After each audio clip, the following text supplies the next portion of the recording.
Soy Carme Colomina, soy investigadora en CIDOB, que es un centro de relaciones internacionales en Barcelona, y de hecho yo me dedico a analizar los movimientos geopolíticos y el impacto de la tecnología en los procesos democráticos, en las sociedades democráticas.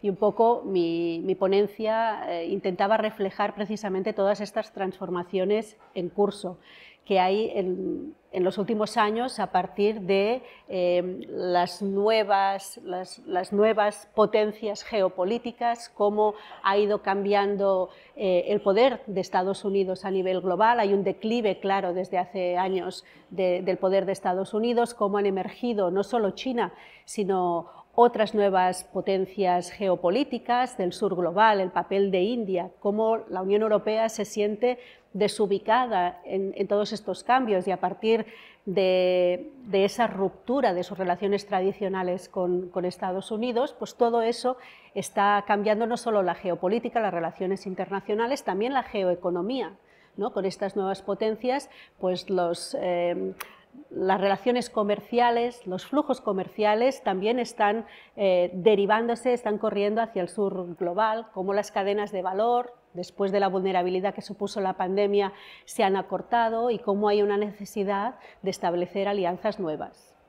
Estamos en un mundo mucho más diversificado, en un mundo multialineado, es decir, que cada vez hay más actores en juego, ¿no? Hay más necesidad de buscar alianzas nuevas, y aquí hay grandes países como India, como Brasil, que están emergiendo también como actores ya no solo regionales, sino como actores muy importantes para una Unión Europea que también necesita diversificar. Estamos viendo cómo todos estos países del sur global serán las grandes potencias económicas, algunas ya lo son hoy en día y si no serán del futuro. Por tanto, hay un cambio en los equilibrios tradicionales, hay un declive del norte global en favor del sur global, y hay una necesidad de readaptarse a esta nueva realidad. Y eso explica, por ejemplo, la necesidad de establecer alianzas nuevas. Eso explica, por ejemplo, cómo India está firmando acuerdos de libre asociación con el Reino Unido, con algunos países de América Latina. Eso explica la necesidad que tiene, por ejemplo, la Unión Europea, pues, de ratificar el acuerdo con Mercosur, cómo ha reforzado sus acuerdos bilaterales con México, con Canadá, con Japón, como India y China, que hace 5 años tenían problemas incluso militares en la frontera, han normalizado sus relaciones, ¿no? Como cada vez hay menos relación bilateral entre Estados Unidos y China, entre la Unión Europea y Rusia, pero en cambio crecen las grandes relaciones o la multiplicidad de relaciones con todos estos otros actores. Por tanto, es un mundo mucho más complejo, ¿no? Mucho más multialineado en ese sentido. En esta necesidad que tiene, por ejemplo, la Unión Europea de resituarse ante el mundo, uno de los primeros problemas que tiene son sus transiciones internas, la transición demográfica, por ejemplo, de Europa, ¿no? Europa en el año 1900 representaban los europeos el 25% de la población mundial, después pasaron a ser el 15%, en estos momentos Europa es el 6% de la población mundial, y en 2030 ya solo serán el 4% de la población. Seremos el 4% de la población mundial. Por tanto, Europa es un continente que empequeñece y que envejece, la media de edad también es superior, y eso tiene unas consecuencias geopolíticas para alguien que quiere liderar, que quiere ser una Europa geopolítica cuando representa a una parte muy pequeña del mundo, y también tiene unas consecuencias geoeconómicas y sociales, cómo eso impacta, por ejemplo, en el estado del bienestar europeo, que ya ha ido disminuyendo de una manera clara en estos últimos años, y que eso también obliga a la Unión Europea a repensar su propio modelo. Y en esta sensación o en esta conciencia de vulnerabilidad vemos cómo hay una Unión Europea que está transformando un poco su propio ADN a consecuencia de esta emergencia o de esta sensación precisamente de amenazas que siente, ¿no?, en su vecindario más próximo, una Unión Europea que se tiene que repensar económicamente, se tiene que repensar a nivel de competitividad, pero que, por ejemplo, también está cambiando su propia naturaleza de poder blando, ¿no? De poder que tenía como arma sobre todo su capacidad de influencia económica, y entra en un proceso de rearme, ¿no? En un proceso de convertirse en un poder duro, algo que nunca la había definido como organización y que por tanto acaba cambiando la naturaleza de la propia organización, y veremos qué consecuencias tiene en un futuro inmediato. El proceso de digitalización tiene dos consecuencias enormes a nivel geopolítico y a nivel social.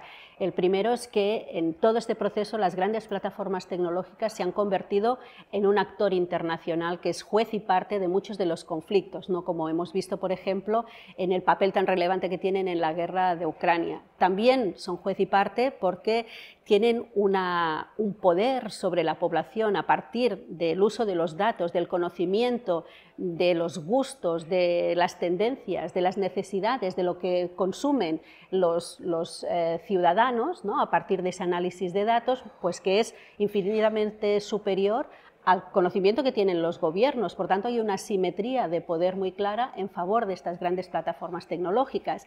Si encima este proceso de digitalización ha traído también pues, una crisis profunda de los medios de comunicación, pero no solo, sino de todos aquellos que tenían un poco el monopolio de interpretar la realidad, los partidos políticos, la academia, los expertos, ¿no? los sindicatos, en favor de esta información que circula a través de unas grandes plataformas que no están desintermediadas, están claramente intermediadas algorítmicamente, unas plataformas que también tienen una agenda propia, muchas veces mucho más oscura, o no somos tan conscientes de qué jerarquías están organizando la información que recibimos, y además es un espacio en el que hemos trasladado toda la conversación pública, hemos trasladado nuestra vida, nuestro ocio, ¿no? Nuestro consumo, y es un espacio que se rige por unas agendas y unos intereses y unos beneficios privados, y que además cada vez se ha ido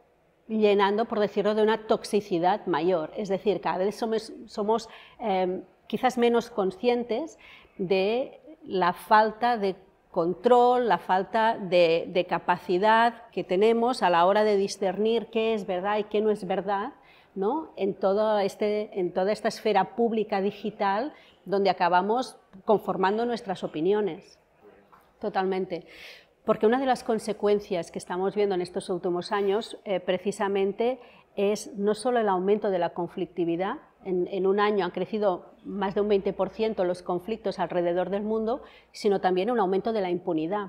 Es decir, que como también estamos en un proceso de desmantelamiento de las instituciones globales, ¿no? De la capacidad que tenía pues quizás Naciones Unidas, por ejemplo, de intervenir en determinados conflictos, ¿no? O la ausencia, la retirada, por ejemplo, de misiones de observación en el continente africano. Está ocurriendo no solo en el Sahel, está ocurriendo también, por ejemplo, en Etiopía. Por tanto, cada vez más los conflictos se desarrollan al margen de la capacidad de observarlos. Es decir, aumenta esta impunidad de muchos gobiernos y aumenta también la falta de transparencia, incluso el interés informativo sobre ciertos conflictos que han ido empeorando en estos últimos tiempos. Y eso hace que cada vez haya una mayor cantidad de población expuesta a estas violaciones de derechos humanos, al efecto de las guerras, a los grandes movimientos poblacionales que acaban determinando también, precisamente, o jugando un papel muy importante en las relaciones internacionales. Lo veo francamente difícil, sinceramente. O sea, Naciones Unidas es el único espacio donde están representados todos los gobiernos del mundo, y Naciones Unidas está quedando obsoleta, tiene un Consejo de Seguridad que está permanentemente empantanado porque ya no es capaz, ¿no? de aprobar resoluciones que puedan incidir en determinados conflictos. Casi es más relevante las votaciones que salen de la Asamblea General que del propio Consejo de Seguridad. La Unión Europea también está en retroceso claramente en su capacidad de influir en el mundo. Cuanto más geopolítica se autodenomina, yo creo que menos influencia está teniendo a nivel global. Lo estamos viendo cómo queda apartada en Ucrania, hemos visto cómo ha renunciado a ser un actor en Oriente Próximo, en Gaza, cuando tradicionalmente hace 20 años la Unión Europea no solo era el gran donante, sino que siempre había tenido una política de apoyo, por ejemplo, a la Autoridad Nacional Palestina, y ahora está ausente.